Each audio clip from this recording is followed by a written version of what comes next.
और अब बात करेंगे देश में एक साथ सैकड़ों लोगों को मारने की साजिश की।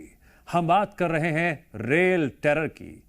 जी हां, रफ्तार से दौड़ती एक्सप्रेस ट्रेन को बेपटरी करके हजारों लोगों को दुर्घटना में मारने की साजिश की। इस रिपोर्ट में हम आपको पूरा पैटर्न समझाने जा रहे हैं, कैसे पूरे देश में एक सुनियोजित षड्यंत्र रचा जा रहा है ताकि ज्यादा से ज्यादा लोगों को शिकार बनाया जा सके।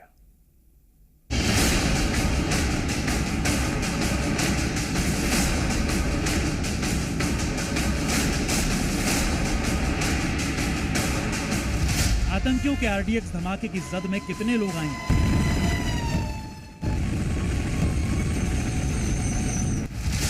हैंड ग्रेनेड के छर्रे कितने लोगों के जिस्म भेदेंगे? असॉल्ट राइफल्स ने गोलियां उगली तो कितनों को लगेंगी?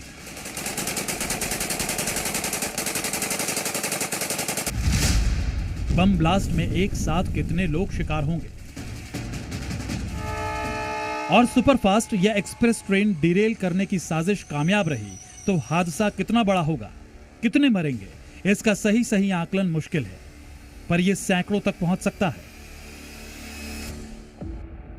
रेलवे ट्रैक पर जिहादी फैक्ट्री से निकले मौत के सौदागरों की गहरी साजिश इशारा करती है कि हो ना हो इसके तार सीधे आतंकवाद से जुड़े हो सकते हैं।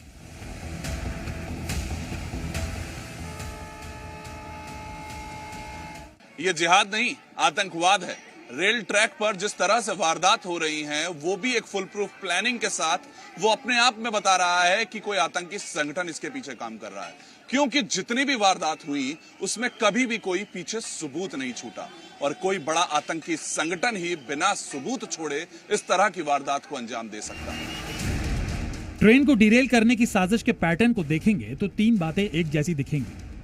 पहला, रेलवे ट्रैक से छेड़छाड़ ज्यादातर बड़े स्टेशन के आसपास हुआ। दूसरा, ट्रेन को बेपटरी करने के लिए एक तरह के सामान का इस्तेमाल हुआ। तीसरा, सीसीटीवी की जद से बाहर वाले इलाके को वारदात के लिए चुना गया।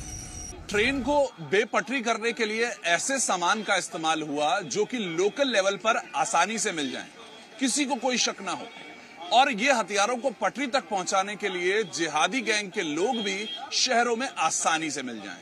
इसमें मास्टरमाइंड ने यह ध्यान रखा कि कोई भी ऐसा हथियार ना हो जिससे कि पुलिस की नजर उस पर पड़े। यानी हादसों की शक्ल देकर यह आतंकी साजिश रचने वाले मास्टरमाइंड को सिर्फ फरमान जारी करना है। इसके बाद लोकल गिरोह साजिश को अंजाम तक पहुंचाता है।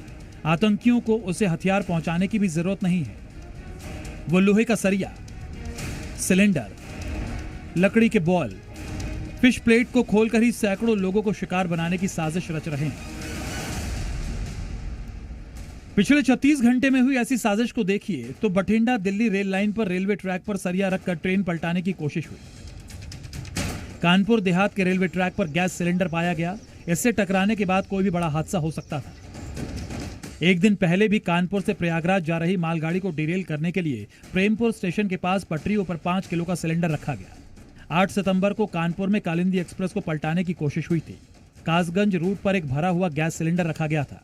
यहाँ से एक मालगाड़ी जा रही थी और उसके ड्राइवर ने देखा कि ट्रैक पे कुछ रखा है। उसने समय रहते हुए गाड़ी को रोकी थी। मालगाड़ी के ड्राइवर ने गाड़ी को रोका और उतर के देखा तो यहाँ पर एक छोटा सा सिलेंडर जो करीब 5 केजी के आसपास का होता है वो पाया गया है। सवाल बड़ा है, पूरे देश में ट्रेन हादसा कराने के 1 दर्जन से ज्यादा मामलों के पीछे मास्टरमाइंड कौन है? क्या इस मॉड्यूल के पीछे कोई संगठित आतंकी संगठन है? क्या ये साजिश सीमा पार पाकिस्तान में रची गई है? क्या कश्मीर का कोई आतंकी गुट देश में शांति चाहता है? ये सवाल इसलिए भी अहम है क्योंकि ट्रेन में सफर करने वाले सिर्फ हिंदू नहीं हैं, बल्कि मुसलमान भी हैं। यानी ट्रेन डिरेल के जरिए बेगुनाहों को मारने की साजिश रचने वाला सिर्फ जिहादी या नफरती गैंग का नहीं हो सकता। इसके पीछे कोई देश विरोधी ताकत है जो हिंदुस्तान की आत्मा को छलनी कर हलचल मचाना चाहता है। ब्यूरो रिपोर्ट, जी मीडिया।